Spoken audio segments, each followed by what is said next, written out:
আসসালামু আলাইকুম, আপনারা সবাই কেমন আছেন? তো আজকে আপনাদেরকে আমি দেখাবো দেশি মুরগির খাবার। ওদের কি কি খাবার দিতে হয় এবং কোন খাবারগুলো খেলে দেশি মুরগিগুলো সুস্থ থাকে এবং খুব তাড়াতাড়ি বড় হয়ে যায়। তো বাচ্চা মুরগির ক্ষেত্রে এই যে এটা হচ্ছে ভুসি, তো আর হচ্ছে ভুট্টার গুঁড়া, তো এই দুইটা মিক্সার একসাথে এবং আটা দিয়ে হালকা করে গুলিয়ে দিলে এটা ভালোভাবে ওরা খায় এবং পছন্দ করে। তো মুরগি যখন 1 মাস হয়ে যায় তখন থেকে এই খাবারটা দেওয়া যায়, আর যখন ছোট তখন হচ্ছে ফিড দিলে ভালো হয়। তো এখন হচ্ছে আমাদের এই বাচ্চাগুলোকে এই খাবারটা দিব। তো এই যে দেখেন ওরা কিন্তু খেয়েছিল, তো খাওয়ার পরে এখন শুধু বাচ্চাগুলো বাকি ছিল, তো ওদেরকে আবার দিলাম। সব মুরগির বাচ্চাকে একসাথে খাবার দিলে আবার টুকরি করে, তো তখন আবার সমস্যা হয়।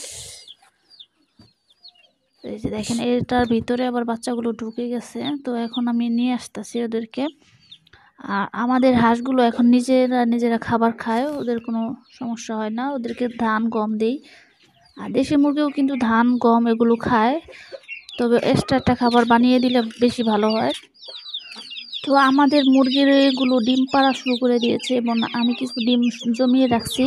তো যেহেতু গরমের সিজন চলে আসে, তো এখন ডিমগুলো কি ফোটানো ঠিক হবে কি না, তো আপনারা অবশ্যই কমেন্ট করবেন যে ডিম ফোটাবো কি না। তো আমাদের একটা মুরগি সর্বোচ্চ হয়তো 7টা মতন ডিম পাচ্ছে, 6-7টা। তো ওই কুচে ডাক দিয়ে দিয়েছে নতুন মুরগি, তো ভাবতেছি ওকে কুচে দিব না। তো আমাদের যে পিঙ্কিমণি আছে আর হচ্ছে গোল্ডি আছে, তো ওদের কাছে বাচ্চাগুলো ফোটাবো। তো ওরা খুব সুন্দর বাচ্চা ফোটাতে পারে, আর যেহেতু ওরা ছোট মুরগির দুইটা, তো ওদেরকে আর ফোটাবো না। তো এই খাবারগুলো হচ্ছে আমাদের হাঁসের জন্য আনছি, তো হাঁসকে দিলাম। তো দেখি মুরগিও চলে আসে, তো এই যে দেখেন হাঁসে কিন্তু ভাত খেতে পছন্দ করে। তো নতুন নতুন যখন কিনেছিলাম তখন দেওয়ার পরে ওরা ওইরকম একটা খায় নাই, ওদের খাওয়ানো যায়ই নেই কোনোভাবে। তো এখন কিন্তু দিলে ওরা খায়, এখন ধান দিলেও খায়, চাল দিলেও খায়, গম দিলেও খায়। তো এই যে দেখেন আমাদের সম্রাট বাবু, তো সম্রাট বাবু কিন্তু আগে থেকে ওজনটা কমে গেছে, ও একটা একদম শুকিয়ে গেছে সম্রাট বাবু। তো ওর সঙ্গী নাই, ও একাই থাকে। তো দেখি সম্রাট বাবুর দিয়ে যেহেতু বীজ ডিমগুলো করছি, তো ডিমগুলো আমি ফ্রিজে রেখে দিয়েছি। তো আশা করি সামনে গরমের সিজন, তো তখন ডিমগুলো ফুটাবো। তো দেখি বেছে বেছে ডিম দিতে হবে, কারণ ডিমগুলো যখন আমরা ক্যান্ডেলিং করি তখন কিন্তু অনেকগুলো ডিম বাদ পড়ে যায়। তো তার জন্য সবগুলো ডিমই রেখে দিয়েছি, কোনো একটা ডিম খাইও নাই, বিক্রিও করি নাই। তো এবার হয়তো যে বাচ্চা ফুটলে আমাদের সম্রাট বাবুর মতন টাইগারের বাচ্চাও আসতেও পারে। তো এই যে ওদেরকে খাবারগুলো দিয়েছি, তো ওরাও খাচ্ছে, এর মধ্যে ভুসিও দিয়েছি, আবার গম দিয়েছি কিছু। তো আমাদের এই যে ফার্মি মুরগির বাচ্চা দুইটা কিন্তু অসুস্থ হয়ে গেছিলো, কিন্তু এখন আলহামদুলিল্লাহ ভালো। কিন্তু এই যে দেখেন এইখানে ফার্মের বাচ্চাগুলো এটা কিন্তু পেখম ছেড়ে দিয়েছে, তারপর এখানে বেশিরভাগ বাচ্চাগুলো পেখম ছেড়ে দিয়েছে। তো আমি এখন মাইক্রোনিট ওষুধটাও খাওয়াচ্ছি, তো দেখি কি অবস্থা হয়, শেষ পর্যন্ত কয়টা বাচ্চা টিকে। মানে বাচ্চা তো ঠিকই ফুটাই, কিন্তু বাচ্চাগুলো বাঁচাতে আমি পারি না, আমারই ব্যর্থতা হয়তো। তো অনেক চেষ্টা করি, বাঁচাতে পারি না। তো মন ভেঙে যায়, মানে মাঝে মাঝে মন চায় যে ফুটাবো না, প্রতিবারই এরকম বলি। এবারও কিন্তু আমি ফার্মি মুরগির ডিম এনে ফুটিয়েছিলাম। তো এখন আবার সম্রাট বাবুর ক্রসিংয়ে যে ডিমগুলো আসছে, তো ওগুলোর ভিতরে দু একটা টাইগার মুরগির ডিম হতেও পারে, বাচ্চা আসতে পারে। তো তার জন্য ফোটানোর চিন্তা ভাবনা আছে। তো এই যে দেখেন আমাদের এই যে কিনা দুইটা বাচ্চা আলহামদুলিল্লাহ আগে থেকে অনেকটাই সুস্থ, কিন্তু চোখের মধ্যে দুইটা গুটির মতন এখনো আছে।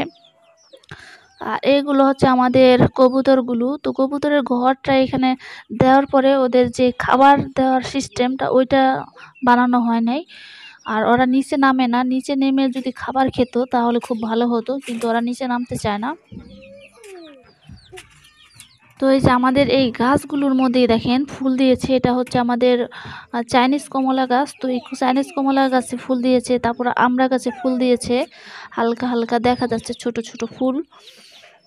আমাদের সুইট লেমন গাছে এখনো ফুল দেয় নাই, ফলও পায় নাই, কিন্তু সুইট লেমন গাছটা আমার অনেক পছন্দের একটা গাছ। তো দেখি ওই গাছটায় কখন ফুল দিবে, বা গাছটা অনেক রোগা হয়ে গেছে, তো ওর যত্ন করব। তো আপনাদের যদি কারোর বাগানে সুইট লেমন গাছ থাকে, তো চ্যানেল থাকলে অবশ্যই ভিডিও দিবেন। তো আমি এগুলো অনেক পছন্দ করি, আমি আবার ইউটিউবে সার্চ করে দেখি। এই যে দেখেন আমাদের এই কবুতরটা ওয় সম্ভবত নর কবুতর, কিন্তু ওয় কিন্তু কি সুন্দর করে গলা ফুলিয়ে ফুলিয়ে ডাকতেছে। আর আমাদের ওর সাথে যে জোড়াটা ওইটাও নর মনে হয়, তো ওইটা একটু কম ডাকে, কিন্তু এটা স্বাভাবিক। এটা হয়তো বড় তার জন্য বেশি ডাকে। ওই যে ওইটাও কিন্তু ভিতরে ডাকতেছে, অর্থাৎ এখানে বোঝা যাচ্ছে দোনোটাই নর হবে। আর এইটা জোড়া ঠিক আছে, এটার পেয়ারটা ঠিক আছে, একটা নর একটা মাদি। আর সাদাটার ভিতরে দোনোটাই নর হবে। তো ওদের জন্য হয়তো ২টা মাদি কিনে আনা দরকার, যেহেতু ঘরের জায়গা আছে। ওদের হয়তো খাদ্যটা একটু বেশি লাগে। তো দেখি কি করা যায়। আর আমাদের মুরগির ডিম বিক্রি করেও কিন্তু খাবার কিনা যাবে। আর এতগুলো ডিম তো আমরা ফোটাবো না। তো দেখি শেষ পর্যন্ত কি করি। ওরা কিন্তু বাকি খাবারগুলো খাচ্ছে। এই তো দেখেন সবাই চলে আসছে এখন। সবাই যখন চলে আসে একসাথে মিলেমিশে থাকে তখন কিন্তু দেখতে বেশি ভালো লাগে। তো আপনারা অনেকে কিন্তু চীনা হাঁসের বাচ্চার কথা বলেছিলেন, কিন্তু এখন কিন্তু সেই সময় কাছে আসছে চীনা হাঁসের ডিম বা বাচ্চা ফুটা কিনে আনার, কারণ এখন গরমের সিজন চলে আসছে। এতদিন আমি খুঁজছি চীনা হাঁসের বাচ্চা, এখনও পাই নাই। তো এখন যেহেতু গরমের সিজন চলে আসছে, চীনা হাঁসের ডিম বা বাচ্চা পাবো, তো তখন আপনাদেরকে দেখাতে পারবো। আমাদের টমেটো গাছে কিন্তু বেশ কিছু টমেটো ফুল দিয়েছে এবং টমেটো হয়েছে। আর এটা হচ্ছে আমাদের ভুট্টার গুঁড়া এবং আটা। তো এটাতে কিন্তু আমি একটা মিক্স করে তারপরে খাবারটা শক্ত করেছি। তো এখন কিন্তু আমাদের বড় মুরগিটাও কিন্তু এই খাবারটা খায়। তারপর ফার্মি মুরগির বাচ্চা ওরাও খায়, ছোট বাচ্চাগুলো ওদেরকেও দিই। তো এই খাবারটাও কিন্তু খুবই পুষ্টিদায়ক। তো ডিম পাড়া মুরগির ক্ষেত্রে এটা কিন্তু খুবই উপকারী। তাহলে মুরগি কিন্তু প্রতিদিন ডিম দিবে, বড় বড় সাইজের ডিম দিবে। তো আমাদের ছোট ছোট ডেকি মুরগিগুলো কিন্তু ওদের ডিমগুলোর সাইজ মাশাআল্লাহ আলহামদুলিল্লাহ অনেকটাই বড় সাইজের, মানে ওদের তুলনায় বড়।